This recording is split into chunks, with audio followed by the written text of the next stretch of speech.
Boysun bahori xalqaro folklor festivali bugun turli millat va elatlarni bir maydonga jamlagan yirik platformaga aylandi desak mubolag'a bo'lmaydi.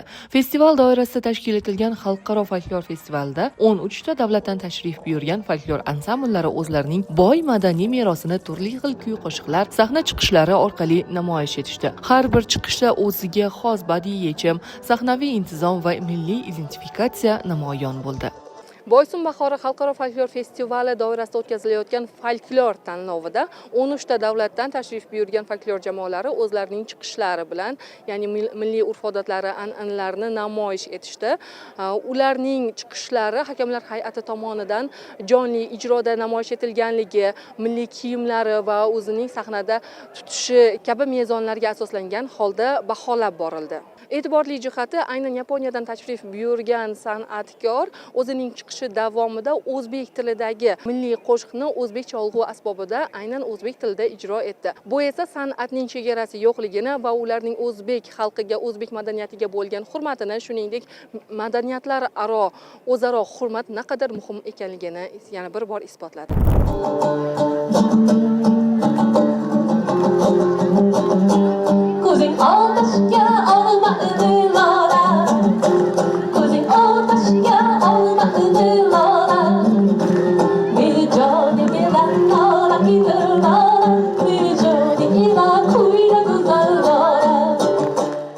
Жалпы біздің орындаған шығармамызда Biz ijro qilgan ushbu asarda muallif xalq og'zaki ijodi namunalarini, milliy qo'shiqlar va kuylarni uyg'unlashtirish orqali madaniy merosimizni aks ettirishga harakat qilgan. Asarning boshidan oxirigacha xalqona ruh sezilib turadi.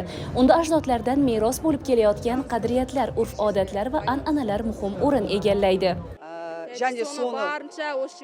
Muallifning asosiy maqsadi ana shu bebaho merosni asrab-avaylash va uni kelajak avlodga yetkazish zarurligini ta'kidlashdir. Shuningdek, asarda qozoq xalqining milliy xususiyatlari, ayniqsa ularning musiqa madaniyati keng yoritilgan.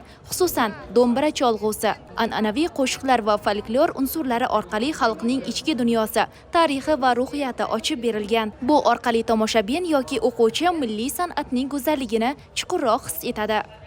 Tanlovda ishtirok etayotgan har bir jamoa O'zbekiston, Rossiya, Angliya va Amerikadan jami 9 nafar hakam tomonidan baholab borildi. Baholash jarayonlari ijro mahorati, milliylikning aks etishi va boshqa qator qat'iy mezonlar asosida olib borildi. Festival doirasida tanlov tashkil etilgan, tanlov 2 yo'nalishda tashkil etilgan bo'lib, folklor san'ati, milliy xalq o'yinlari va tomosha san'ati yo'nalishida o'tkazilmoqda.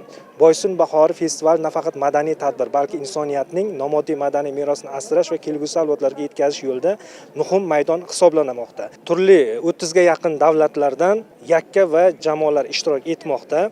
Milliy xalq o'yinlari va tomosha san'atida 4 nafardan, folklor san'at yo'nalishida 12 nafardan oshmagan holda o'z chiqishlarini namoyish qilishadi. Jarayonlar faqat jonli ijroda, fonogrammadan ijro qilishga yo'l qo'yilmaydi. Ta'kidlash joiz, Boysun bahori xalqaro folklor festivali madaniyat almashinuvini kuchaytirish, hududning turistik jozibadorligini oshirish hamda xalqaro hamkorlikni mustahkamlashi bilan ahamiyatlidir.